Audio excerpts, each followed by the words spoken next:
கட்சியை தன்னுடைய திருமண நாளின் போது தன்னுடைய அன்பு மனைவி காதலிச்சு கல்யாணம் பண்ணிக்கிட்ட அந்த மனைவி சங்கீதா மேல அவ்வளவு லவ் இருந்ததுனாக்க அவங்க ஆகஸ்ட் 25ஆம் தேதி அன்னைக்கு கட்சியை ஓபன் பண்ணிருக்கலாமே.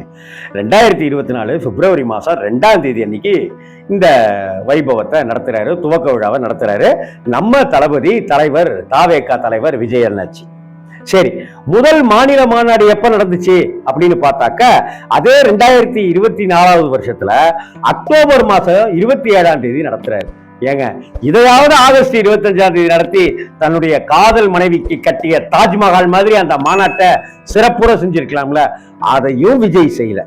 ஒருவேளை ஆகஸ்ட் 25ஆம் தேதி பதிலா தன்னுடைய அப்பாவுக்கு சந்தோஷப்படுத்துற விதமா, தந்தையை கௌரவிக்கிற விதமா எஸ்.ஏ. சந்திரசேகரன் சார் பிறந்த ஜூலை 2 அன்னைக்கு ஏதாவது ஒரு விழா வச்சிருக்கிறாரான்னு பார்த்தா இதுவரைக்கும்